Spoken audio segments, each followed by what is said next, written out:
What's up, ladies and gentlemen? Welcome back once again. Ingi ni Aware TV. Ewan, been a long time. Ibikorwa biri kugenda neza, ibintu biri kuzamuka, channel iri kuzamuka, ibitekerezo byanyu byiza dukomeza kubyakira kandi bikomeza kudukorera cyane. Nkuko mubizi rero ibi bintu ntabwo tubihanganira nk'abahanganira kandi ibyo dukora twebwe babifate nk'ibivuye Vatikani. OG ndi kumwe na Pasi kuwanga bw'ibyuma, ndi kumwe na Lucky nk'ibisanzwe, ariko uyu munsi mfite noneho Ewan, the big man in the house. Ntabwo mu muco nyarwanda ujya uvuga umuntu w'umusani no mu bintu bya gakondo ntabwo umusani bamuvugaga harivuga. So you know the vibe. Reka nkuko mubizi buri munsi bari show dutangirira hejuru tugasoreza hejuru cyane. So big man, welcome once again. Thanks my guy. Ikibuga ni icyawe, ndashaka ko wiyereka abanyarwanda.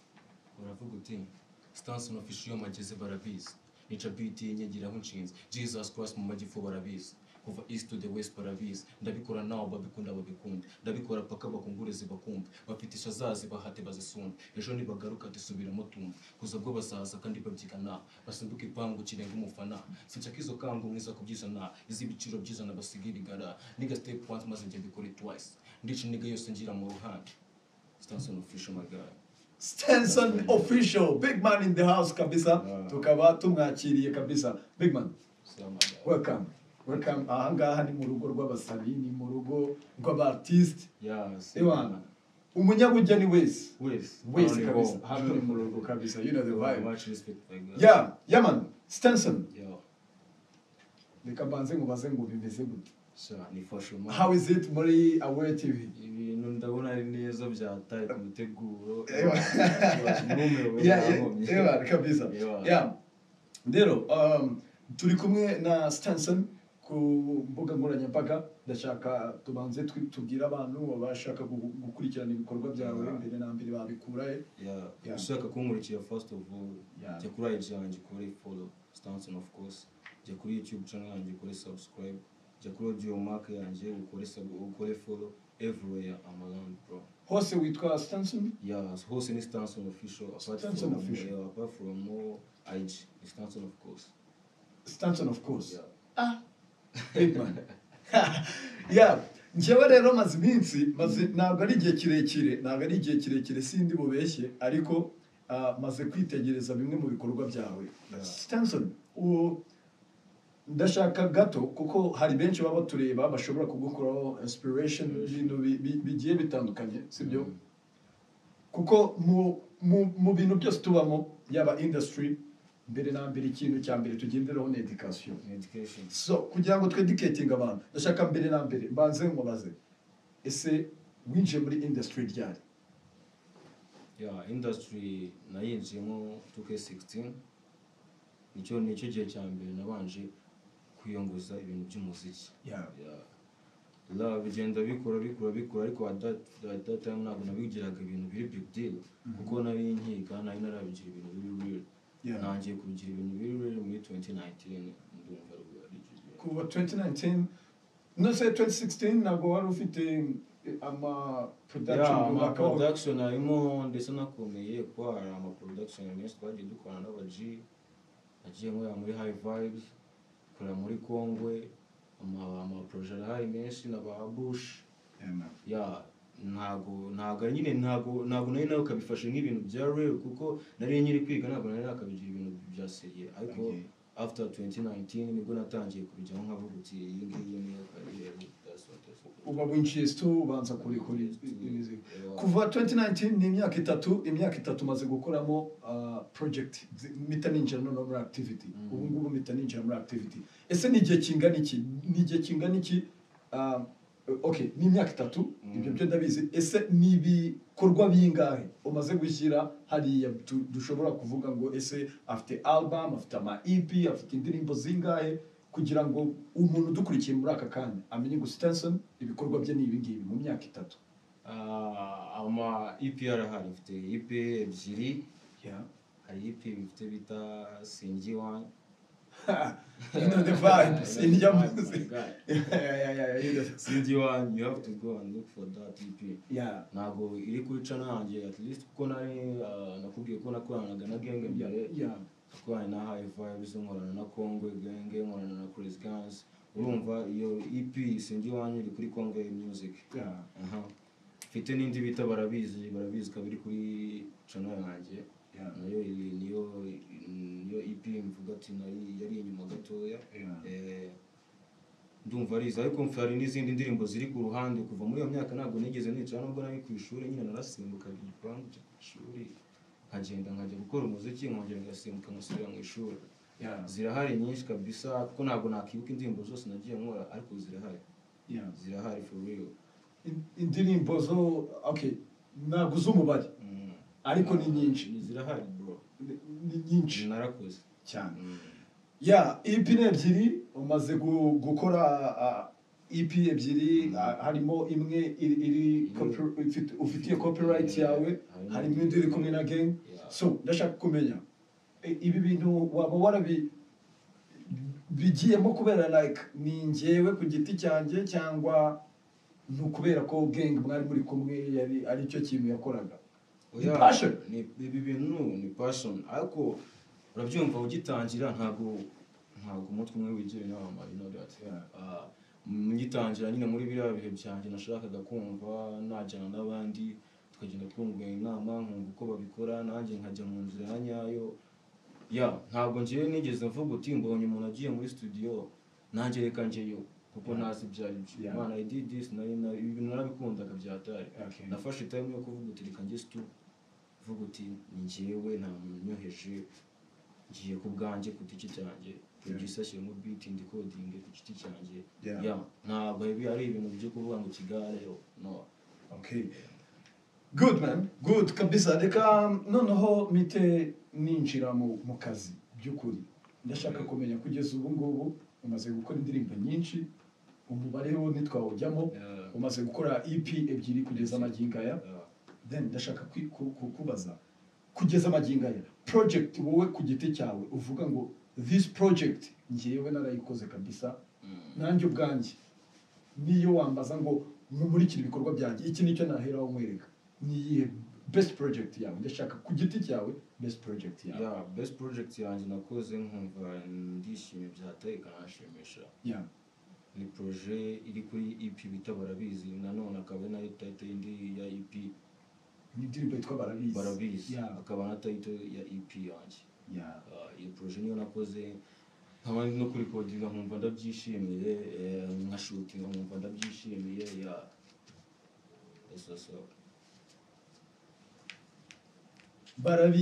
Barabizi nakomeje no kuyireba ingoma kuko iyo nzagerageza guhuza n'umu artist ngerageza gukurikirana ibikorwa bye barabizi nanjye n'ingoma nabonye no mu mafuse bisa nk'iri hejuru.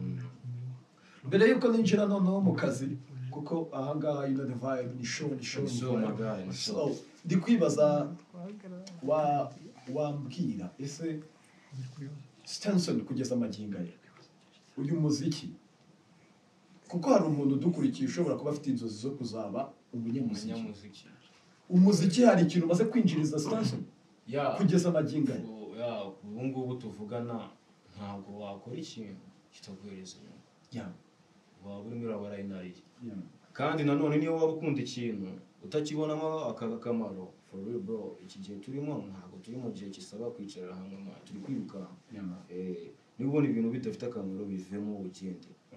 Kuva since 2016 up to now iyo nza kubona ko nta kintu bimariye bino biboro mba narabwivenze out havuga uti music I'm done with it kuko hari tumashini nshoboye gukora nakabaye ndi gukora rero nako nkavuga uti reka mfate time tebo mvuga uti time umuziki ahitamo gukora ibyo bintu bindi. Mu buryo bwa finance hari ikintu umuziki urimo urakumarira kugeza amagingaya? Kugeza amagingaya ya Stanson ashobora kwishyura rent akishyura amabill yose kubera music. Ntago ari ibya buri wese. Ariko nta nubwo ari ukuvuga ngo umuziki ngiye ndi gukora right now ntabwo ndatangira kubarira muri ibintu byinshi ku buryo navuga uti umuziki ugiye gutunga umugore umuziki uje kurentinga house wapi umuziki ubu ngubu ndi gukora right now ni umuziki uri ku rwego rwanjye ndacyarimo kuzamuka step by step ndacyafite way nyinshi yo kugenda kandi ariko ubu tuvugana ntabwo nakubwira ngo uyu muziki no gutankodeshereza inzu ukaba udatunze umugore n'iki ntabwo bivuze ko ntabona future ntabona ni habura utuntu duke ugenda gufasha yeah that's good reka noneho twite twinjira mu bikorwa bya nyabyo kuko the vibe hano ni show tuba tugomba gukora ibintu reka twinjire noneho kuri best project yawe wayibwiye barabizi guturuka kuri EP yitwa barabizi yabaye barabizi byose show ndashaka umurere freestyle yaba verse kunda of course ugomba kujyana na chorus tukaza tukahita dukomeza nyuma ya freestyle ya barabizi eskire ababanzi bakunda ibikorwa dukora every day every night bro barisaza bakangura bize gusa muri dom bafiringa byose baracyapanga protest duheza lo gusa OGs never low niba tuze babanze bahabi bibabona bro si iherezo ibi twabikoze kuva kera bro ntituraba bisibya no barabizi nubwo bihishe na base bikorwa tugenda na bro barabizi uko tubigenza ni nayo mpamvu bavugira iyo basaze basarinde yo ntibakina n'ibyice babise bro barimo mbazi ntibanira nzoto ubgaye barabizi yeah barabizi yeah the vibe barabizi uyishaka wajya kuri Audiomack Stanson ukamufollowinga kuri Stanson official kuri Audiomack ushobora kugenda kuri Stanson kuri YouTube ukamufollowinga barabizi EP yose nabonye iriho EP yose ushaka gukurikira ibi bikorwa no kumva barabizi mu buryo burambuye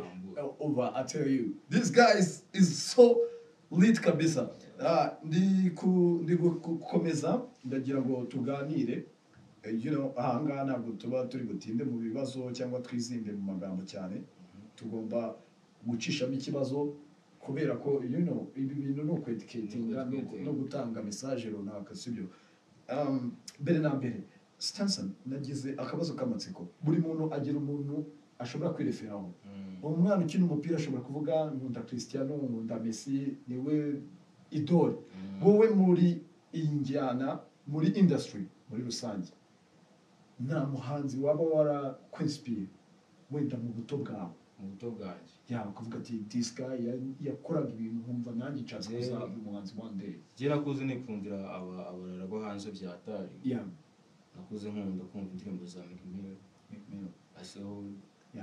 French Montana those people nibo bantu numvaga nkunda gutega amatwi right now ariko nyine byari past icyo gihe cyari igihe cyashize aho ngaho bumva ko barashaje tugomba right now hari umuntu wabuvuga ati this guy yari gukora nanjye numva aneye courage numva nanjye na kandagira muri ziriya nkweto mu Rwanda aho ariho hose kabisa it's fine mu Rwanda naho go outside banjye nemera byatari bari kubinkorera muri no minsi at least no muri phone yanjye niyo nambaye headphone mba ndi kuvibinga jibita kaya floka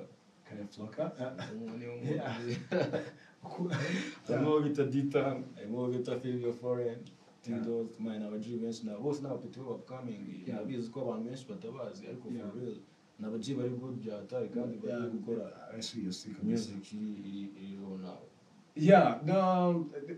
narindi kukubaza kuri ako kabazo k'amatsiko gato naringize and then nashakaga kukubaza akabazo gato hano ntabwo umuntu yatugenda tutamubajije ku kabazo kari social kari mu buzima busanzwe yaba hehe mu buzima busanzwe ndi kwibaza ese ubona like twebwe tugendana na trends hari abantu baje hano tukabaza vibes mu za Mr. Rwanda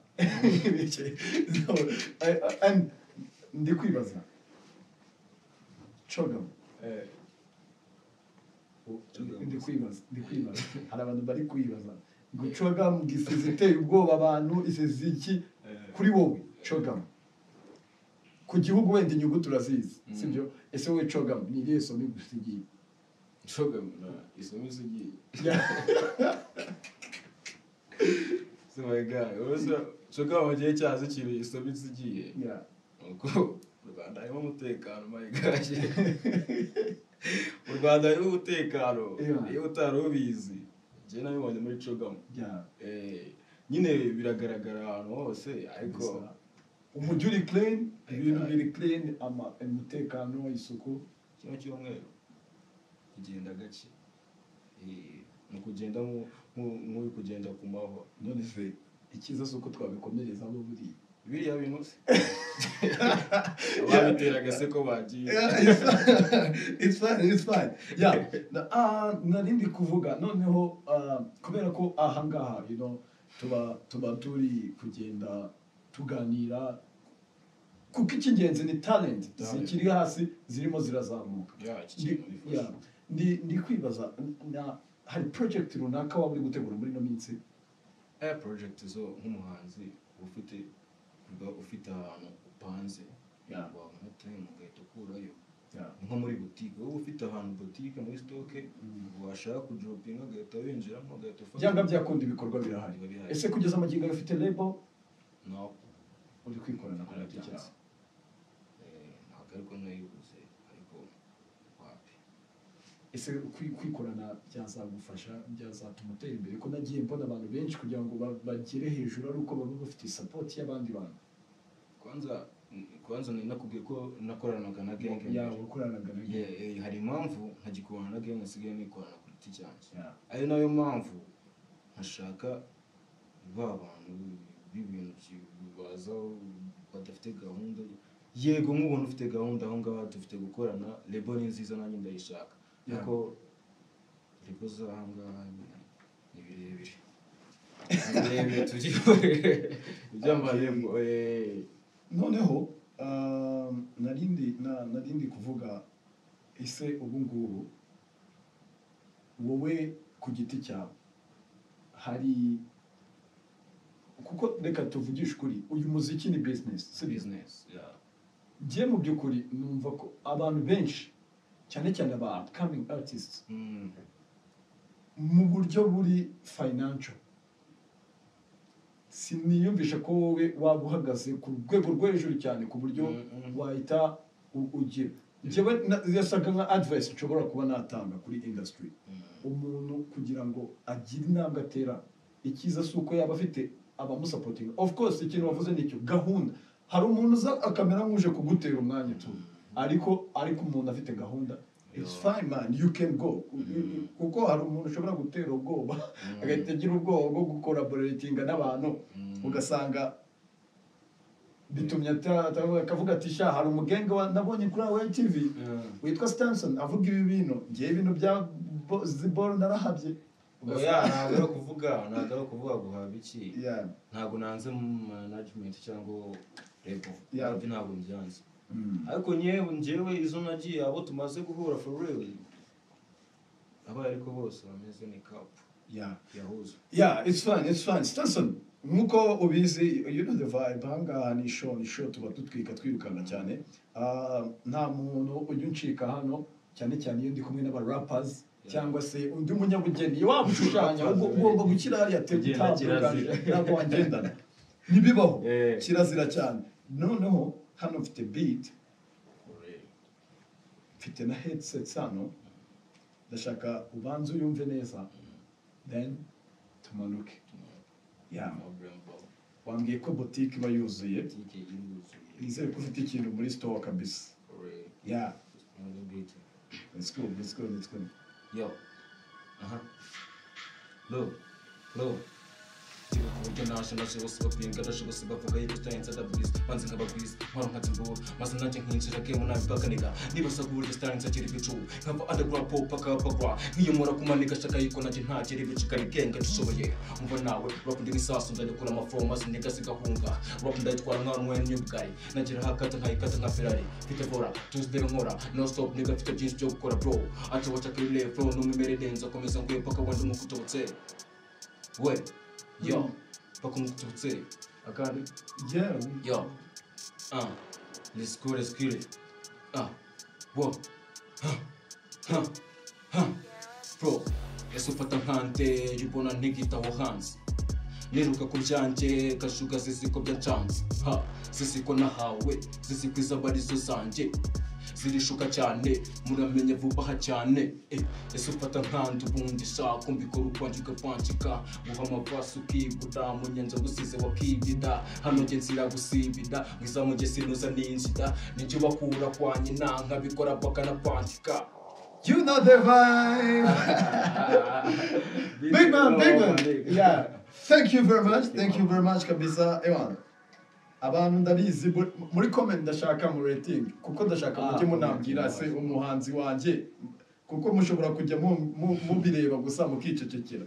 Ni muri pane Stanson tumubwire niba iyi vibe abaduhaye aba ari nzima kabisa. So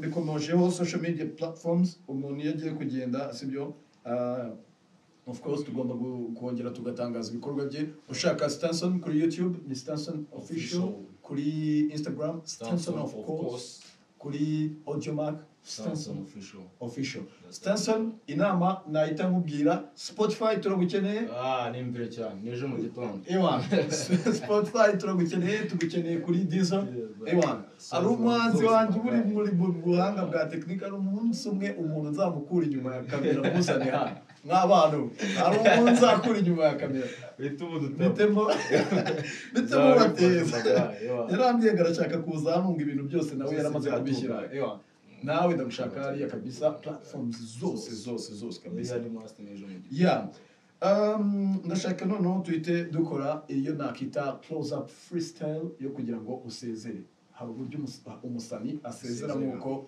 winjiye utwakiriza amaflow ugomba no kudusezeresha amaflow nanjye nkahita nkora close up then tukongera tugahura ubutaha we go let me just banze mbahereze new tune yanjye yeah bahita warabyibagiwe of course ni nayo ndirimbo iri gutoping up kuri YouTube right now ndirimbo imaze 2 days you have to share comment like whatever you have to support your guys that's official first verse uvuga uti iyo mbyutse bwa mbere again iyo mbyutse mbanza bwa mbere rugira ngo abo banzi banci bakure mu nzira intinde buri we ushaka ko nava mu nzira intinde sakajuga zigize amaniga nyuma yaho ni wanteda miseseme banishinganishije ugomba bwo mu ndi mayeri zimaye zabo nasanze zibarira amacuri nako kuri Rwanda bangu kuri iyo ugeze mu basazi ubwo umusazi mayeri yisa kugira umusazi nge ndashakisha nagwiruka nyita umusazi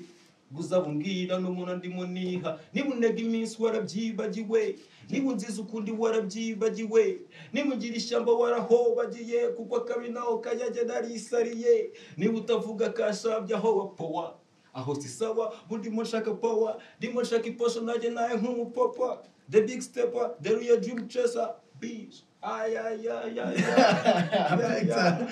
Victor Stanson thank you my brother thank you kabisa ewan ahangaha ni mu rugo nakubwiye ujye ukomanga tuzajya dukibura kabisa and of course nkuko mubizi iyi ni Aware TV tuba turimo turagenda tugerageza kuzamura impano industry yacu igomba kuva kuri level imwe ikajya ku yindi kandi abazabikora naba ngaba ni impano dufite naba artists dufite nibo bagomba kwikura ku rwego rumwe ikajya kuri indi natwe tukabaha support subscribe kuri yaba kuri Aware TV yaba kuri Stanson official ugomba kubikora niba utarayikora ugomba no kuduhereza inyunganizi y'ibitekerezo byawe of course artist nakubwiye ibi ngibi hari umugabo witwa that man n'abajama be nabakuye muri ino game of course ewan ibi bintu ntabwo hip hop yacu pimirwa ku munzani biduhangana nk'abakirira kandi studio dukoreramo zifatwe nka Vatikani OG Aware TV ndi kumwe na Pasi ku buhanga bw'ibyuma